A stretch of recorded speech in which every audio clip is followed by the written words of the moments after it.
नमस्कार. Smart Solapurkar digital मीडियाच्या माध्यमातून हा कार्यक्रम बघणाऱ्या सगळ्या रसिकांना मनपूर्वक धन्यवाद आणि दिवाळीच्या खूप खूप हार्दिक शुभेच्छा. गेले 8-9 महिने लॉकडाऊनच्या पार्श्वभूमीवर सगळे कार्यक्रम बंद आहेत. कुणालाही कुठलाही कार्यक्रम बघायला बाहेर जाता येत नाही. चित्रपट, नाटकं किंवा इतर करमणुकीचे कार्यक्रम हे देखील आपल्यासाठी वर्ज्य झाले आहेत. पण असे कार्यक्रम वर्ज्य झाले म्हणून आपण आपली करमणूक करून घ्यायचं किंवा करमणुकीच्या माध्यमातून काहीतरी शिकायचं थोडंच सोडणार आहोत. आणि ही संधी आपल्याला उपलब्ध करून दिली आज परशुराम कोकणे आणि त्यांच्या संपूर्ण टीमनं. तेव्हा सुरुवातीलाच त्यांच्या टीमचे आम्ही मनपूर्वक आभार व्यक्त करतो आणि या कार्यक्रमाबद्दलची थोडीशी पार्श्वभूमी तुम्हाला सांगतो. गेले काही महिने आपण मुलांना ऑनलाईन शिक्षणाच्या माध्यमातून शाळांमध्ये घातलेलं आहे. पण या शाळेमध्ये घातल्यानंतर ही ऑनलाईन शाळा नेमकी चालते कशी, या शाळेमध्ये काय शिकवलं जातं याच्यावर देखील पालकांची बारीक नजर असते बरं का. ही बारीक नजर फक्त शिक्षणावरच केंद्रित झाली तर ठीक आहे, पण प्रत्येक गोष्टीत जर मुलाला आपण हे कर आणि हे करू नकोस याच्यामध्ये जर नकारार्थी आपण जर जास्त त्याला सांगितलं तर मुलांच्या मनावर देखील परिणाम होतो. आणि मग मुलं विचार करायला लागतात की मला माझा विचार करायचाच नाही आहे तर मी का विचार करू. आई बाबा सांगतात तसंच मला वागायचं आहे, त्याच पद्धतीनं कोर्स मला निवडायचा आहे, माझं भविष्य त्यांच्याच हातात आहे. आणि मग याचा परिणाम असा होतो की सगळी मुलं रेसमध्ये धावायला लागतात. तुम्हाला 3 इडियट्स पिक्चर आठवतोय? नक्कीच आठवत असेल. किंवा तारे जमी पर, तोही आठवत असेल. या चित्रपटांच्या माध्यमातून आपल्याला काय सांगितलं गेलं होतं तर मुलांना त्यांच्या कलानं वाढू द्या, त्यांच्या आवडीनिवडी त्यांना स्वतःला समजून घेऊ देत. आम्ही देखील अभिरुची बुक क्लबच्या माध्यमातून असाच एक आगळावेगळा कार्यक्रम पालकांसाठी घेऊन आलेलो आहोत, ज्याचं नाव आहे I am always there for you. म्हणजे मुलाला आपले पालक सांगतायत की तुझ्यासाठी तू जेव्हा हाक मारशील तेव्हा आम्ही कायम उपलब्ध असू. आणि मुलांची केवळ एवढीच अपेक्षा असते. मुलांना कुठल्याही मॉनिटरी गोष्टींमध्ये इंटरेस्ट नसतो. तो इंटरेस्ट निर्माण होण्यासाठी पालक जास्त प्रयत्न करतात. पालकांच्या मनामध्ये जर मुलाला जास्त वेळ देऊ शकत नसतील तर एक अपराधी भावना निर्माण झालेली असते. आणि मग या अपराधी भावनेला भरून काढण्यासाठी मुलांना चित्रपट, वेगवेगळी गॅजेट्स, चॉकलेट्स अशी अनेक आमिष ते देतात. त्याचा परिणाम काय होतो आपल्याला दिसतोच. मुलांना हवं असतं फक्त प्रेम, आपुलकी आणि जिव्हाळा. त्याचबरोबर आईवडिलांनी मुलांना वाढवायचं कसं तर याच्यासाठी आपण नेहमी उपमा देतो की कुंडीमध्ये आपण जेव्हा रोप लावतो तेव्हा त्या रोपाला आपण रोज खत घालत नाही. जेव्हा आवश्यकता असेल तेव्हाच त्याला आपण खत पाणी घालतो, खुरपणी करतो, जास्तीचं तण काढून टाकतो. आईवडिलांच्याकडून देखील हीच अपेक्षा असते की त्यांनी मुलांच्या मनात वाढणारं इतर वाढलेल्या अनेक गोष्टींचं तण काढून टाकावं, त्यांना प्रेमाचं, आपुलकीचं पाणी आणि खत घालावं आणि मुलांची डौलदार वाढ झालेली बघावी. तर हा कार्यक्रम तुम्हाला कसा वाटतो ते आम्हाला तुम्ही नक्की कळवाल. पुन्हा एकदा स्मार्ट सोलापूरकर डिजिटल मीडियाच्या माध्यमातून आपण केवळ बातम्याच बघत नाही किंवा बातम्याच दाखवत नाही तर असे सगळ्यांच्या मनोरंजनाचे आणि सगळ्यांना काहीतरी शिक्षण देणारे, सगळ्यांच्यावर काहीतरी संस्कार करणारे कार्यक्रम देखील प्रसारित करतो. त्यामुळे पुन्हा एकदा परशुराम कोकणे आणि स्मार्ट सोलापूरकरचे मनपूर्वक आभार. आईचा हात धरून तोतोचान फाटकाकडे निघाली. कधीतरीच रेल्वेचा प्रवास करायला मिळणाऱ्या तोतोचानला आपल्या हातातलं ते तिकीट चेकरला द्यायची अजिबात इच्छा नव्हती. त्यामुळं काहीशा अनिच्छेनंच तिनं ते चेकरच्या स्वाधीन केलं. तरीही तिने त्याला विचारलंच, मी हे एकच ठेवून घेऊ माझ्याकडे प्लीज?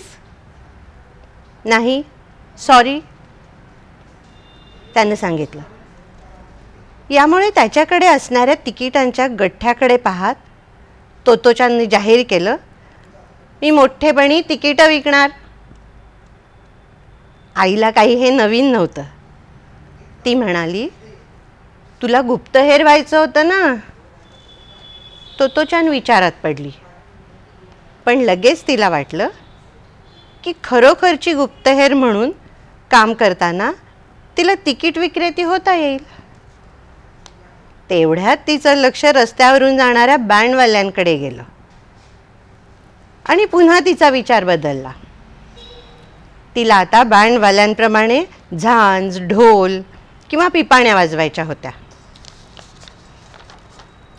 आई मात्र चिंताग्रस्त होती, कारण नुकत्याच म्हणजे जेमतेम 1 आठवड्यापूर्वी शाळेत जायला लागलेल्या तिच्या मुलीला शाळेतून काढून टाकण्यात आलं होतं आणि तोतोचान फक्त पहिलीत होती. आईच्या मनात तिच्या बाईंची वाक्य घोळत होती.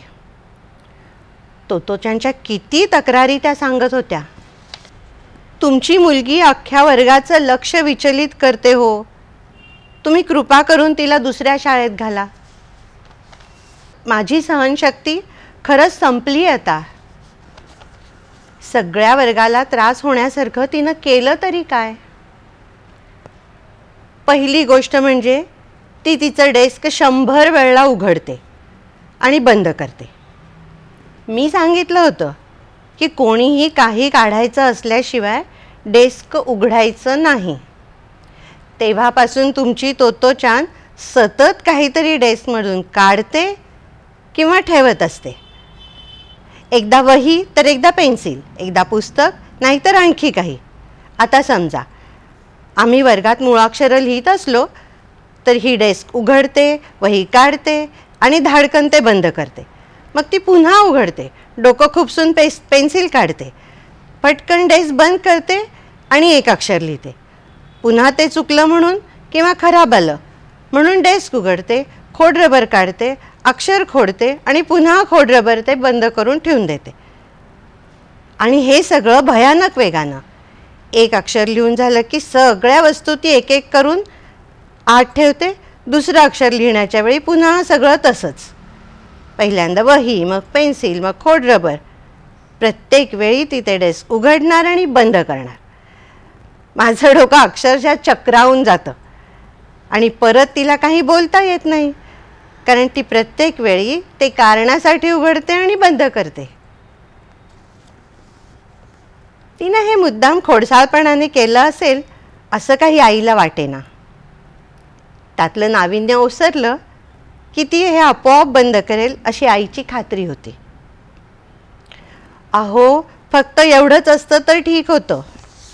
पण जेव्हा ती तिच्या डेस्कशी खेळत नसते तेव्हा ती वर्गात उभी असते. उभी असते? कुठे? आईनं आश्चर्याने विचारलं. खिडकीपाशी. खिडकीपाशी का? रस्त्यावरच्या बँडवाल्यांना बोलवण्यासाठी. बाई जवळजवळ ओरडल्याच.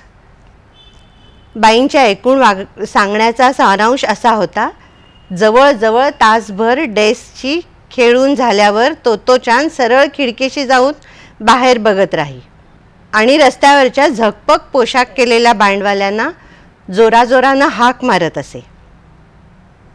तोतोचानची हाक ऐकून बँडवाले अगदी खिडकीशी येऊन उभे राहत. तोतोचान ही बातमी सगळ्या वर्गाला ओरडून सांगायची. मग अख्खा वर्गच खिडकीपाशी गोळा व्हायचा आणि गोंगाट सुरू व्हायचा. काहीतरी वाजवा ना, तोतोचान म्हणायची. आणि मग एरवी शांतपणाने जाणारे ते बँडवाले विद्यार्थ्यांसाठी त्यांच्या पिपाण्या, ढोल, झांजा मोठ्या मोठ्यानं वाजवायचे. बिचाऱ्या बाई मात्र हे सगळं थांबण्याची वाट पाहण्याशिवाय काहीच करू शकत नव्हत्या. शेवटी एकदा ते संगीत संपलं की मगच मुलं आपल्या जागेवर जायची, फक्त तोतोचान सोडून. तू अजून खिडकीत काय करते आहेस असं बाईंनी विचारल्यावर ती म्हणायची, अहो, दुसरा बँडवाला येईल ना.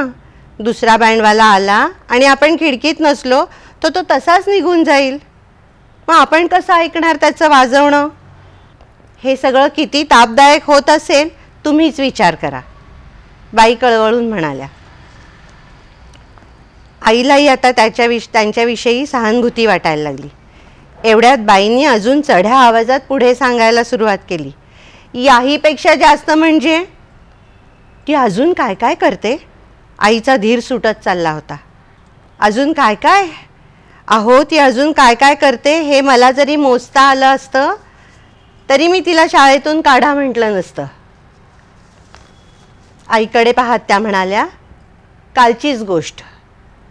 तोतोचान नेहमीप्रमाणेच खिडकीशी उभी होती आणि मी वर्गात धडा शिकवत होते. मला वाटलं ती रोजच्यासारखीच बँडवाल्यांची वाट पाहत असणार. तेवढ्यात तिनं कुणाला तरी हाक मारली. ए, तुम्ही काय करतात? माझ्या जागेवरून ती कोणाशी बोलतीये हेच मला दिसेना आणि काय चाललंय ते समजेना. तेवढ्यात तिने पुन्हा हाक मारली. ए, तुम्ही काय करता आहात? इतक्या वेळा तोच प्रश्न ती विचारत होती की मला शिकवण्यात अडथळा यायला लागला. तेव्हा मी खिडकीबाहेर डोकं काढून वर पाहिलं तेव्हा दिसलं की तिथे एक चिमण्यांची जोडी होती आणि त्या 2 चिमण्या वर्गाच्या वळचणीला घरटं बांधत होत्या. तोतोचान चिमण्यांशी बोलत होती. आता चिमण्यांशी बोलू नका असं मी म्हणत नाही, कारण मुलांच्या आवडीनिवडी मला समजतात. पण तरीही तास चालू असताना मध्येच तुम्ही काय करता आहात असं चिमण्यांना विचारायचं म्हणजे? मी एकटीच वैतागले असं नाही, शेजारच्या वर्गातल्या बाईंनाही फार त्रास होतो. आईला आता काहीतरी करणं भागच होतं, कारण इतर विद्यार्थ्यांच्या दृष्टीनंही ते महत्त्वाचं होतं. तिला दुसरी शाळा शोधायला हवी होती, अशी शाळा जिथे तिच्या चिमण्या पोरीला समजून घेतील आणि इतर लोकात मिळून मिसळून राहायला शिकवतील. तोमोई या शाळेत तोत्तोचान दाखल झाली आणि तिच्या आयुष्याला अर्थ आला. तुमच्या मुलीला दुसऱ्या शाळेत घाला, कारण ती सगळ्या वर्गाचं लक्ष विचलित करते. या वाक्याऐवजी तू फार चांगली मुलगी आहेस हे वाक्य जणू जादूची छडी ठरलं. आणि हे वाक्य उच्चारणारे होते तोमोई शाळेचे संस्थापक आणि मुख्याध्यापक सोसाकू कोबायाशी. कोबायाशींची शिक्षण पद्धती अत्यंत अनौपचारिक होती. सगळी मुलं स्वभावतःच चांगली असतात, पण त्यांचा चांगुलपणा वयस्करांच्या तसंच आजूबाजूंच्या वातावरणातील वाईट प्रभावानं बिघडू शकतो याची त्यांना पूर्ण कल्पना होती. त्यामुळे त्यांचं मुख्य उद्दिष्ट होतं मुलांमध्ये चांगुलपणा रुजवणं. आगगाडीच्या 6 जुनाट डब्यामध्ये भरणारी अवघी 50 मुलांची शाळा म्हणजे तोमोई ही शाळा. या शाळेत प्रवेश घेतल्यावर तोत्तोचान अतिशय खुश झाली, कारण पहिल्याच दिवशी प्रवेश घेताना मुख्याध्यापक कोबायाशी यांनी तिच्याशी चक्क 4 तास गप्पा मारल्या होत्या. म्हणजे तोत्तोचान बोलत होती आणि ते ऐकत होते, अगदी न कंटाळता आणि मुख्य म्हणजे एकही जांभई न देता. या शाळेत सगळंच वेगळं होतं. आगगाडीची शाळा, सगळ्यात जुने आणि मळके कपडे घालून मुलांनी शाळेत येणं आणि आपला अभ्यास आपण स्वतःच करणं. इतकंच नव्हे तर जेवणाच्या सुट्टीतसुद्धा गंमत असायची. सगळी मुलं गोलाकार बसायची आणि जेवणाच्या आधी एक गाणं म्हणायचे. 32 वेळा चावून खावा प्रत्येक घास जेवताना, 32 वेळा चावून खावा प्रत्येक घास जेवताना, हसतमुखाने नेहमी खावा प्रत्येक खाऊ खाताना, हसतमुखाने नेहमी खावा प्रत्येक खाऊ खाताना. मग मुख्याध्यापक सगळ्यांचे डबे बघत विचारायचे, सगळ्यांनी काहीतरी समुद्रातलं आणि डोंगरावरचं आणलंय ना? हा वाक्प्रचार मुलांना चौरस आहार आणि पोषक पदार्थ खायला मिळावेत यासाठी होता. यासाठी दुसऱ्याच्या डब्यात काय आहे, तो रोज रोज तेच आणतो का, शिळपाकं आणतो का, असे विचारही मुलांच्या मनात येत नसत. एखाद्या मुलाच्या डब्यात कधीतरी एकच पदार्थ असायचा, पण मुख्याध्यापक फिरताना त्यांच्याबरोबर त्यांच्या पत्नी 2 ताटं घेऊन फिरायच्या. एका ताटात डोंगर आणि दुसऱ्यात समुद्र. जर मुलांनी समुद्र असे म्हटले तर चटकन समुद्राच्या ताटातून उकडलेले मासे त्या मुलांच्या डब्यात वाढायच्या. आणि ते डोंगर म्हणाले तर डोंगराच्या ताटामधून बटाट्याचे काप द्यायच्या. या शाळेत सुरुवातीलाच बाई संपूर्ण दिवसात काय काय करायचं याची यादी करून द्यायच्या आणि त्या त्या विषयाचे प्रश्न सांगायच्या आणि मुलांना सांगायच्या, आता तुम्हाला हव्या त्या विषयाला सुरुवात करा.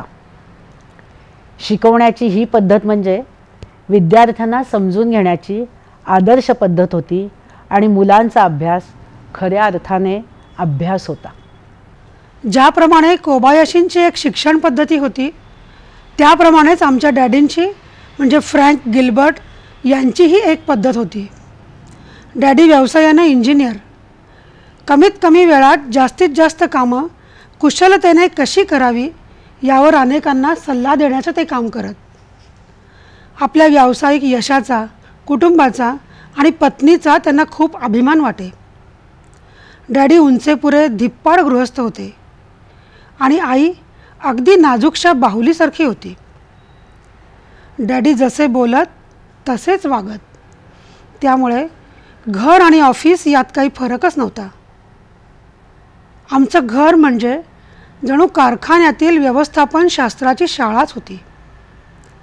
इथं अनावश्यक हालचाली टाळून प्रत्येक काम झटपट कसं करता येईल याचा अभ्यास चाले. आम्ही काम करताना डॅडी आमचे फोटो घेत असत. मग त्या कामातल्या कोणत्या अनावश्यक क्रिया टाळता येतील यावर चर्चा करून निर्णय घेत. आमच्या घरात प्रत्येकाने दात घासायला, आंघोळ करायला, केस विंचरायला, बिछाना घालायला किती वेळ लागला हे तक्त्यात रोज भरावं लागत असे. आणि कधीतरी आम्ही त्यात लबाडी केलीच तर डॅडीना ते लगेचच समजे. घरी आमच्या वागण्या सवरण्याच्या बाबतीत डॅडी कडक होते.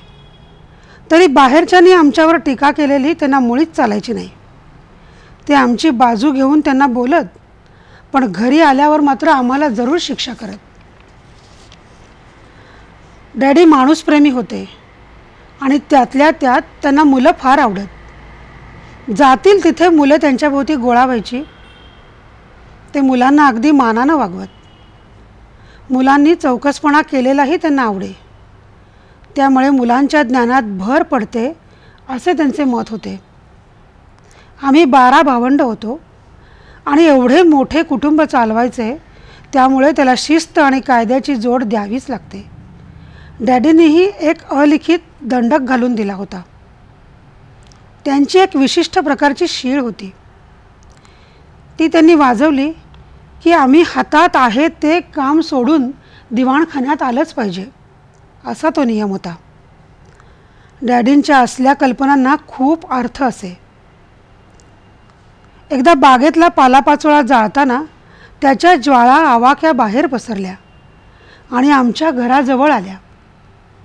डॅडींच्या शिळेसरशी आम्ही 14 सेकंदात घर रिकामं करून बाहेर आलो आणि आगीच्या बंबाच्या मदती वाचून आग विझवली. एकदा डॅडींनी शीळ वाजवली आणि विचारलं, किती सेकंदात आलात बघू.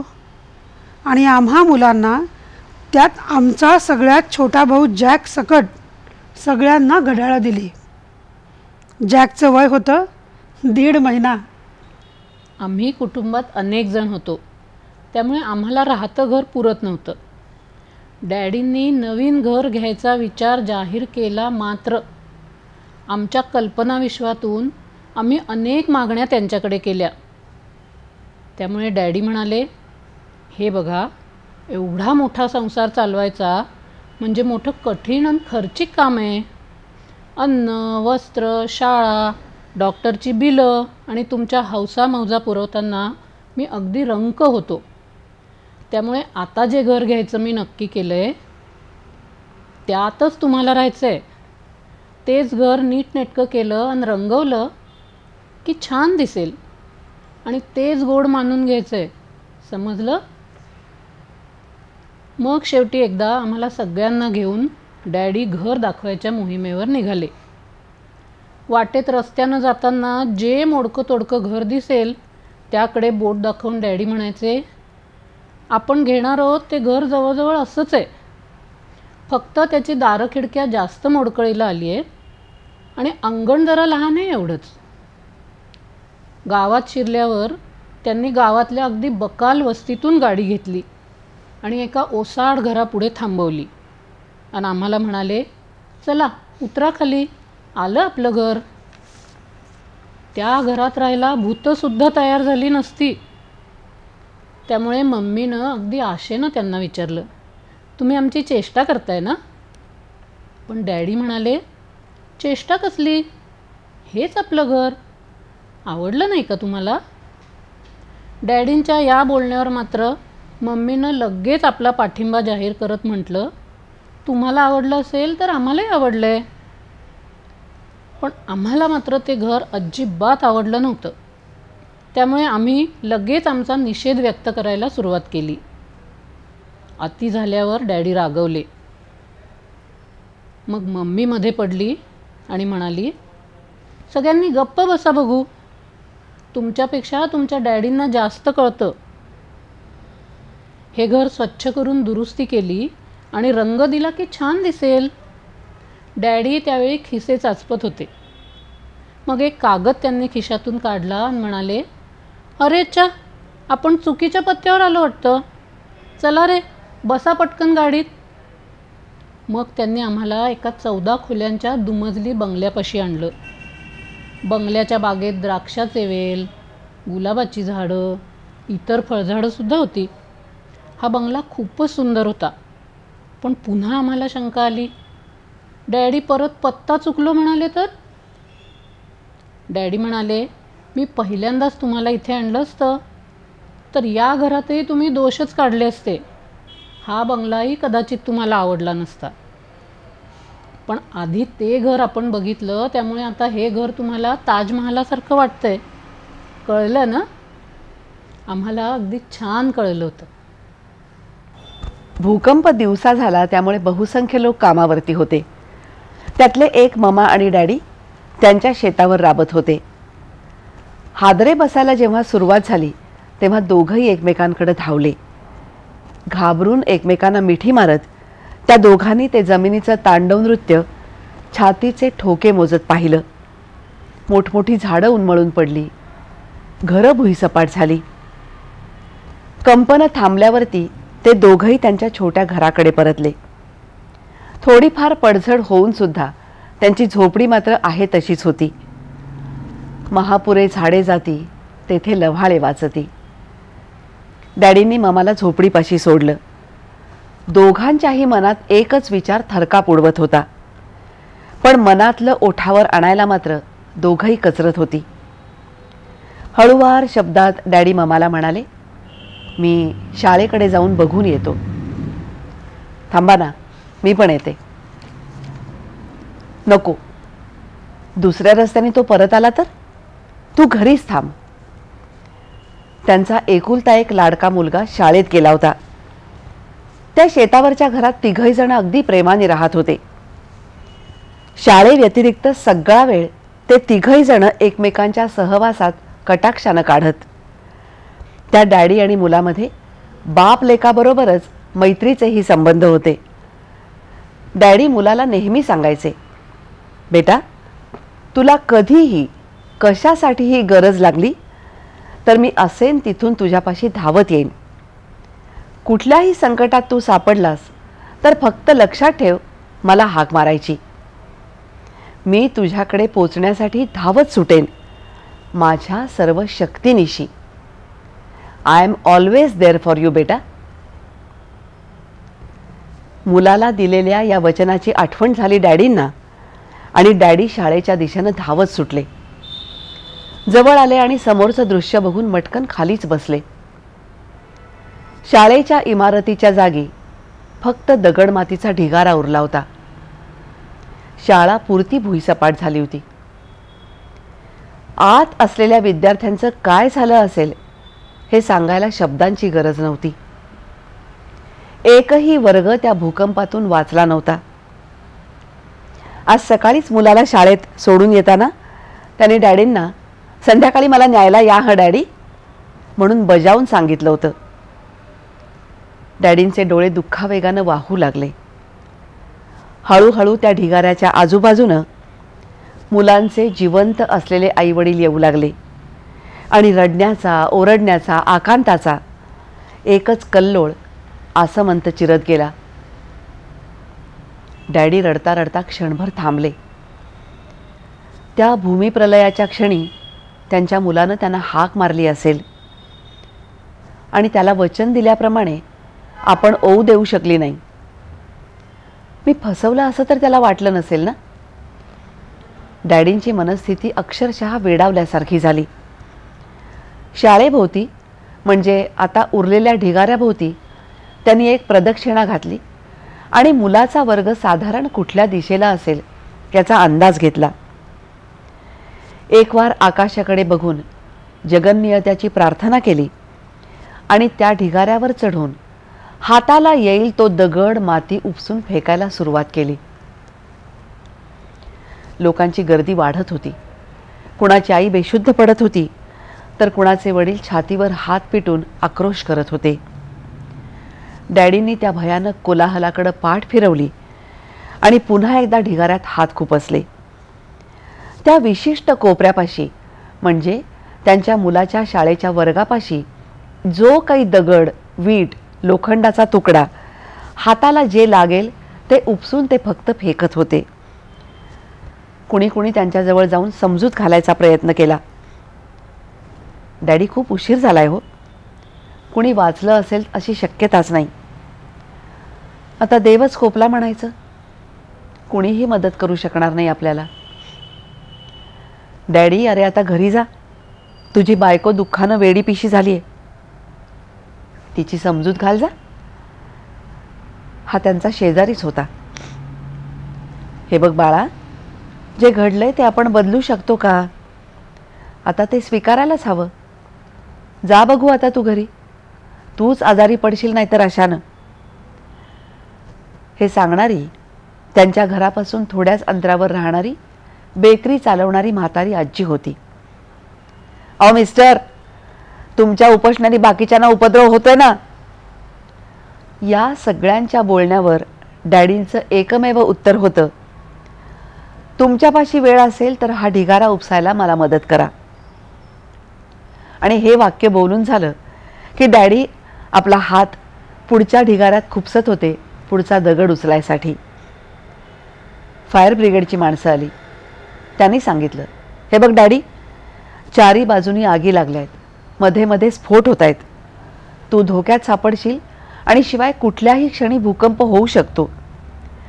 इथली प्रेतं काढायचं काम आम्ही सांभाळू. तू घरी जा बघू. डॅडीने एक वार मान वर करून त्यांच्याकडे पाहिलं आणि म्हटलं, तुम्हाला वेळ असेल तर हा ढिगारा उपसायला मला मदत करा ना. पोलिसांची व्हॅन आली आणि आतून भराभरा पोलीस उतरले. त्यातला एक ओळखीचा पोलीस डॅडींजवळ येऊन म्हणाला, अरे तू देवावर खूपच रागवलायस मला कळतंय, पण जे घडलंय ते देवाच्या इच्छेनेच घडलंय असं समज. तुझ्या या वेड्या करणीनं तू बाकीच्यांनाही संकटात टाकशील. तुझी बायको तिकडे बेशुद्ध पडली आहे आणि डॉक्टर तिच्यावर उपचार करतायत. तिला तुझी गरज आहे. तिकडे जा बघू. इथलं सगळं आम्ही बघून घेऊ. डॅडींचे हात थांबले, पण क्षणभरच. हातातला दगड दूर भिरकावत त्यांनी परत म्हटलं, तुझे हात तर रिकामेत, मग मला ढिगारा उपसायला मदत कर ना. कुठून कुठून माणसं आली, ढिगारा उपसायला मदत करायला लागली. त्यातच सोसाट्याचा वारा सुटला आणि पाऊसही पडायला लागला. 5-6 तासांनी उपोषणाऱ्यांच्या लक्षात आलं की आपला खालचा ढीग अधिकाधिक घट्ट होऊ लागलाय. आणि मग एक एक करून माणसं परतायला लागली. 10-12 तासांनी त्या ढिगावर आता एकटा डॅडी उरला होता. एक एक दगड, वीट, तुळईचा तुकडा हाताला जे येईल ते खाली टाकत असताना डॅडींच्या मनात फक्त एकच विचार होता, त्या क्षणी माझ्या मुलांनी मला नक्की हाक मारली असणार. तो आता जिवंत असेल किंवा नसेल, पण त्याला पाहिल्याशिवाय मी परतणार नाही. अव्याहतपणे तहान भूक विसरून आगीचे लोळ, भयंकर पाऊस, वारा, कशाचीही तमा न बाळगता वेड्यासारख्या एकट्या झुंजणाऱ्या त्याच्या अवताराकडे बघून येणारे जाणारे सुस्कारा टाकत म्हणत होते, बिचारा मुलाच्या मृत्यूने अगदी वेडापिसा झालाय. कुणीतरी धावत आलं आणि डॅडींना सांगितलं, डॅडी अरे तुझी बायको शुद्धीवर आली आहे आणि तुला हाका मारतीये. डॅडीनी वर बघितलं. ती जिवंत आहे, सुखरूप आहे. पण माझा मुलगा? आणि दुप्पट अवसानानं डॅडींनी खालच्या ढिगात हात खुपसले. 14 तास झाले. 16, 18, 20, 24, 36 तास उलटले. घड्याळाचा काटा एकही क्षणाची विश्रांती न घेता अव्याहतपणे फिरत होता. आणि इकडे डॅडी एकाही क्षणाची विश्रांती न घेता तो ढीग उपसत होता. अग्निशमन दल, पोलीस दल कुठे कुठे काम करत होते. इतका वेळ खाली कुणी जिवंत राहणं शक्यच नाही, म्हणून त्यांनी दुसरीकडे मोर्चा वळवला होता. प्रेतांची विल्हेवाट लावायची, जगलेल्यांना अन्न पाणी द्यायचं, कामाची अशी जंत्री उभी होती. यामुळेच एका वेड्या पित्याच्या आशेसाठी द्यायला मात्र त्यांच्याकडे वेळ नव्हता. 38व्या तासाला रक्तबंबाळ हातानं सिमेंटचा एखादा तुकडा हलवत आहे असा डॅडींना भास झाला. आपण आपल्या मुलाचा आवाज ऐकला, पण प्रचंड थकलेल्या मनाला हा भास होतोय का हे खरंच आहे? डॅडींना काही कळलं नाही.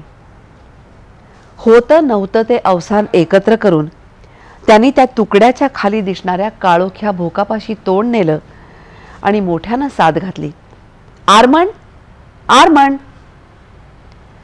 आणि स्वर्गातून प्रतिसाद यावा तसं उत्तर आलं, डॅडी मी आर्मंड आहे.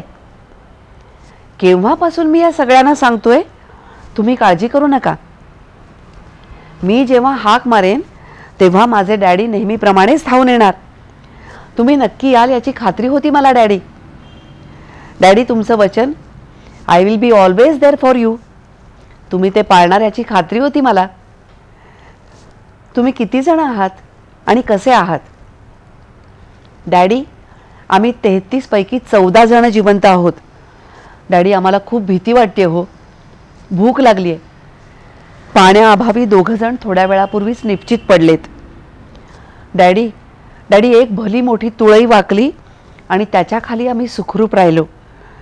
तशी इथे मोठी पोकळी आहे, पण खूप अंधार आहे. हातानंच ते तोंड मोठं करत डॅडींनी खाली वाकून आत हात घातला. ये रे माझ्या बाळा. थांबा डॅडी, आधी मी बाकीच्या एकेकांना हळूहळू वर पाठवेन. ती मुलं खूप घाबरून गेली आहेत, अर्धमेली झाली आहेत. मी सगळ्यात शेवटी येतो डॅडी. मला खात्री आहे कितीही अडचणी आल्या तरी तुम्ही मला वर घेणारच. एक एक करून 13 जण वरती आले. तोपर्यंत पोलीस मदत ॲम्ब्युलन्स हजर झाली होती. शेवटी मुलाला बाहेर खेचत डॅडींनी त्याला मिठीत घेतलं आणि दुसऱ्याच क्षणाला बाप लेक एकमेकांच्या मिठीत बेशुद्ध होऊन त्या ढिगावरच आडवे झाले. हॉस्पिटलमध्ये 2 कॉटवर एकमेकांच्या बाजूबाजूला ते शांतपणे झोपले होते. शुद्धीवर आल्यावर मुलानं पहिल्याच क्षणाला हाक मारली, डॅडी. आणि त्याची हाक ऐकता क्षणी शुद्धीवर आलेले डॅडी उत्तरले, yes my son, I know daddy, you will be always there for me. Smart Solapurkar digital मीडियाच्या माध्यमातून I am always there for you हा कार्यक्रम अभिरुची बुक क्लबच्या सदस्यांनी सादर केला. या कार्यक्रमामध्ये Tottochan, cheaper by the dozen आणि आणखी एक रस्ता या पुस्तकांमधल्या काही कथा किंवा काही चुटकुले आम्ही सगळ्यांनी सादर केले. हा कार्यक्रम आपल्याला कसा वाटला हे आम्हाला कळवायला विसरू नका. आणि आमच्या सगळ्यांची ओळख आम्ही करून देणार आहोत, कारण या कार्यक्रमात सादर झालेल्या प्रत्येक व्यक्तीचं एक वेगळं व्यक्तिमत्व आहे आणि वेगळी ओळख देखील आहे. मी मंजुषा गाडगीळ, नमस्कार. नमस्कार, मी ज्योती चिडगुपकर. मी डॉक्टर आहे आणि सोलापूर येथे मी ॲज अ पॅथॉलॉजिस्ट आणि मायक्रोबायोलॉजिस्ट म्हणून कार्यरत आहे. धन्यवाद. नमस्कार, मी क्षितिजा गाताडे. रोटरी नॉर्थ मुख्यबधिर शाळेमध्ये मी मुख्याध्यापिका म्हणून कार्यरत आहे. नमस्कार, माणिक वैद्य. सोनामाता कन्या विद्यालयात 30 वर्ष शिक्षिका म्हणून काम केलं आहे, सध्या निवृत्त आहे. नमस्कार, मी डॉक्टर वैशाली जोशी. मी भूलतज्ञ आहे. गेली 22 वर्ष सोलापुरात प्रॅक्टिस करते.